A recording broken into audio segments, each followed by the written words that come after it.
Hello there, and welcome to my guide for painting the Genestealer Cult Acolyte hybrids. As you can see, the first thing I've done is sprayed them with some standard grey from Colourforge. Then I'm going to start painting the model using some Macragge blue to paint any of the arms or the bits of the exposed Genestealer carapace.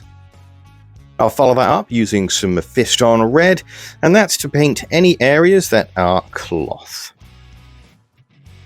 Don't forget to keep an eye out for any wrappings that are on the limbs.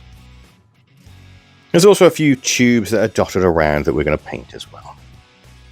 After that, I'm going to use some Catachan flesh to paint any holsters and any belts. Next, we'll move on to the weapons and any areas that will be silver, and for that we're going to be using some lead belcher. Don't forget to pick out the details on the armor. I'm then going to be using a Baden Black to paint the whip. Then we're going to wash all of those colors and the armor with some Nuln oil.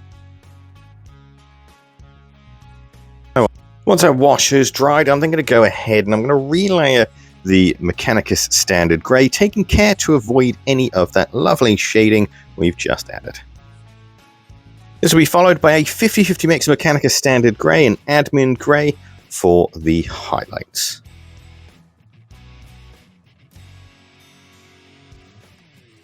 Then I'm going to use a second highlight, this time on the more sharper edges, and it's just going to be Admin Grey all by itself.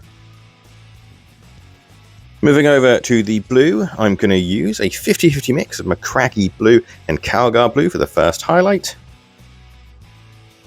Now this will be followed by Calgar blue by itself on the more sharper points and edges. Then moving back to the Mephiston red, I will relayer the Mephiston red, taking care to avoid any of the recesses. And this will be followed by Mephiston red and Wild Rider red for a 50-50 ratio for the highlights. Moving over to the Catachan flesh, we're going to use a 50-50 mix of Catachan flesh and Knight's Quester flesh.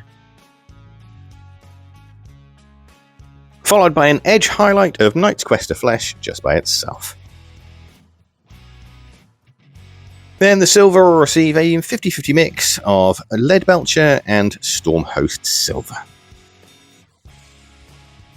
Moving over to any lights, I'm going to be using some Avalanche Sunset. And any gold sections will be painted with some Retributor armor. Then both the gold and the yellow will be washed using some Reichland Flesh Shade. And while that wash dries, we're going to start working on this skin. We'll start with a base coat of Wraithbone. I'm also going to do the bone sword as well. Make sure that you use a couple of coats of Wraithbone, as it is quite a thin paint when you're painting it on to a grey. Next, I'll paint any exposed tongues using some Screamer Pink. I'll then wash all of the skin and the tongues using some Carroburg Crimson.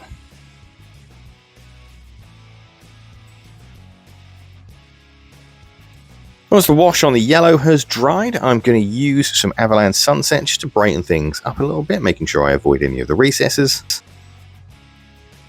This will then be followed by a 50-50 mix of Avalanche Sunset and Matte White. And then lastly, that same mix, but at a 70-30 ratio, mostly focused on the center of the lights.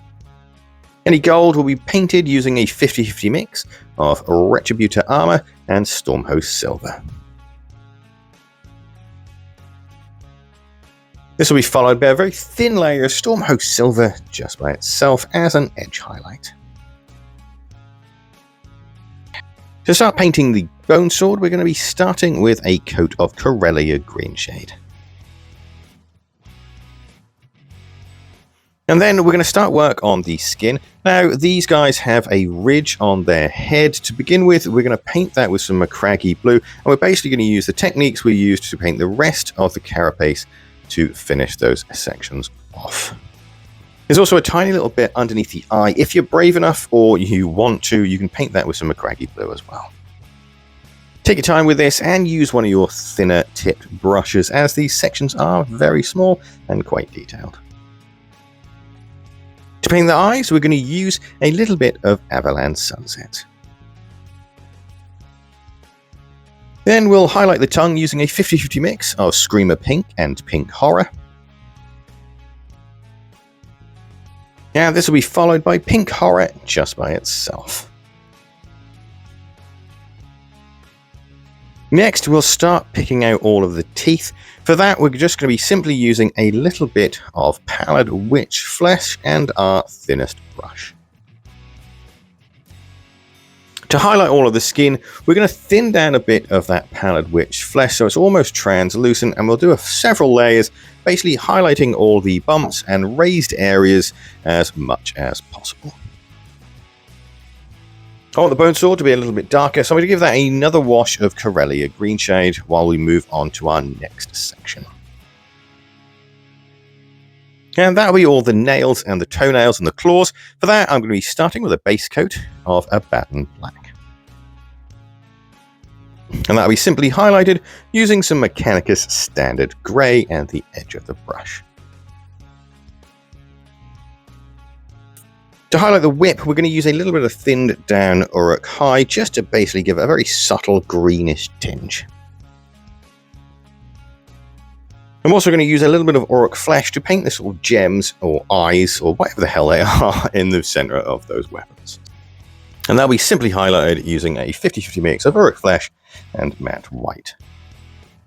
Then, once the wash is dried on the bone sword, I'm going to thin down a little bit of Wraithbone and simply do a quick edge highlight. Sorry about the shot there, didn't realize I missed my framing. I've also got a blackish blade as well that one of them are holding, and to highlight that, I'm going to be using an edge highlight of Caliban Green. Onto the basing, I'm going to be basing mine in an urban pattern, so I'm going to be starting with some Astro Granite. Once that's dried, I'm going to give it a dry brush with a little bit of Admin Grey. Next, I'm going to paint the rim of the base with some Abaddon Black, and for me, my guys are in a snowy location, so I'm also going to add some snow to the base as well. And there we are, that's these guys completely finished. I've got to say they were kind of fun to paint, actually. I've painted these guys before, I painted them in a different colour scheme, and I really didn't like it. However, this colour scheme sat well with me entirely, and I've got to say it's also a little bit quicker to paint than my previous colour scheme. This one coming in roughly about sort of 7-8 hours for all 5 of the models.